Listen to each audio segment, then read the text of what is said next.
서중석의 현대사 이야기 15파트 4 유신체제 붕괴 9번째 마당.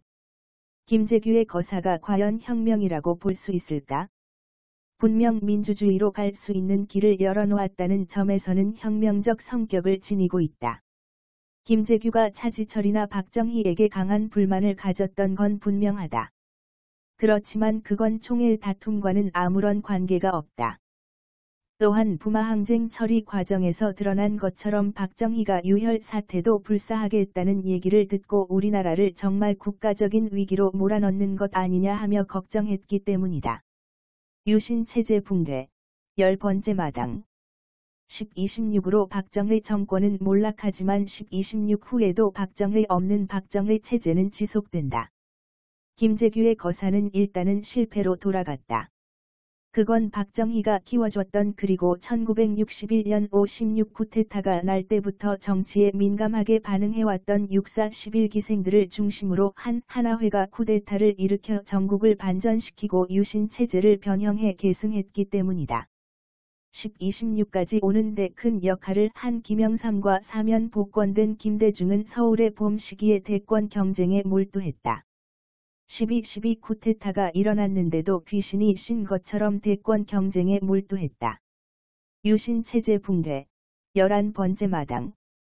유신체제는 왜 불과 7년 만에 붕괴했는가?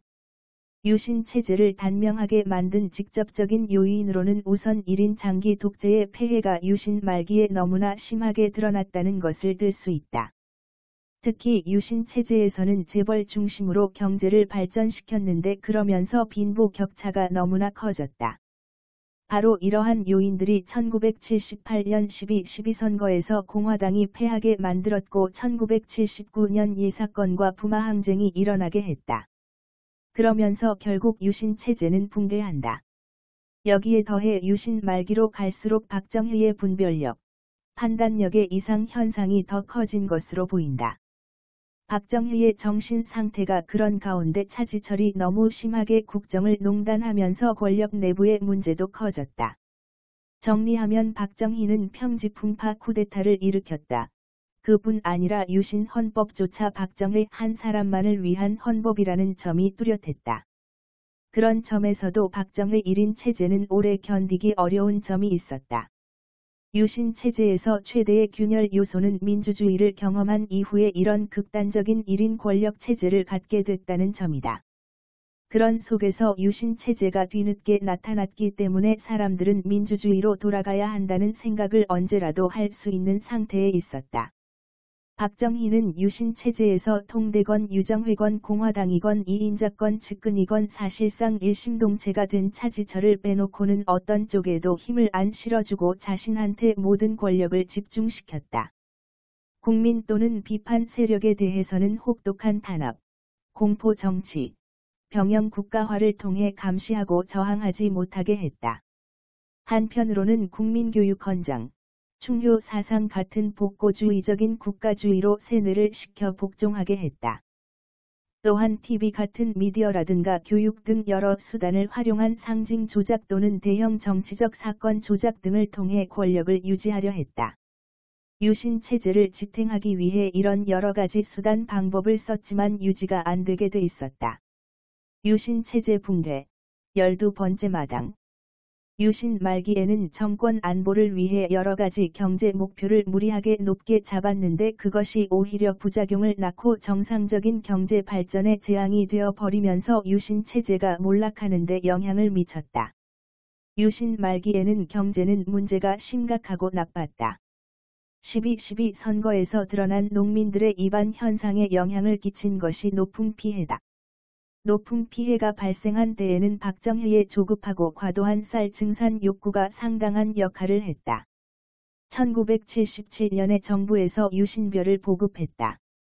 통일벼 품종을 개량한 것이었는데 이 유신벼가 그 해에 상당한 문제를 일으켰다. 마디소금병이 발생하면서 소출에 큰 손실이 있게 된다. 그런 속에서 1977년 노풍이 나오게 된다. 그런데 새로운 벽시가 나왔으면 실험 단계를 충분히 거치고 부분적으로 심게 했어야 하는데 다수확을 위해 1978년 대대적으로 재배를 강제했다. 그런데 냉해에 약한 이 신품종이 5월 묘판에서 계속 죽어가기 시작했다. 6월이 되니까 벼의 40%가 죽었다. 7월에는 도열병과 문고병이 심해 극심하게 농약을 살포해야 했다. 1978년 78만 명이나 농촌을 떠났다고 돼 있다. 부가가치세도 12.12 선거는 물론 1979년 부마항쟁 등의 영향을 끼친 것으로 나온다. 김정념이나 이장규가 쓴 걸 보면 부가가치세 시행을 한 달여 앞둔 1977년 5월 하순에 경제기획원 물가정책국 실무 담당자가 가뜩이나 불안한 물가에 치명적인 영향을 줄 것이라고 문제를 제기했다.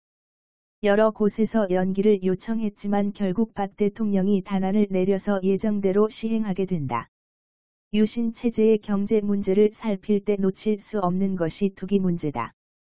박정희 유신 권력은 투기 사행 심리를 부추겨 뿌리내리게 해두고 우리 사회에 큰 해악을 남겼다. 투기가 심해진 때에는 고도성장 정책이 큰 역할을 했다. 고도성장 자체가 인플레이션을 유발하기 때문에 물가가 높아질 수밖에 없었고 그래서 사람들은 가진 돈을 투기 쪽으로 가게끔 하는 면이 있었다. 1970에서 1971년에 땅 투기로 수백억 원의 매매 차익을 남겨 1971년 박정희 후보의 대선 자금으로 썼다는 정황이 확인된다며 한겨레 신문은 강남 땅 투기 원조는 박정희였다는 제목을 뽑은 적이 있다. 박정희는 투기가 경제 발전 등 여러 면에서 유신 체제에 도움이 된다고 생각했을 것이다. 1970년대 후반 언론에서 부동산을 사들이는 자들 중 상당수가 권력층이라고 보도하는 것을 종종 볼 수 있었다. 하지만 무주택자를 포함해 당시 한국인의 대다수를 차지하는 서민들은 투기 광풍에 굉장히 심한 소외감과 거부감을 느꼈다. 유신 체제 붕괴, 13번째 마당. 엄청난 특혜가 따른 재벌 중심의 중화학 공업 정책은 가장 대표적인 박정희의 고도성장 정책이었다.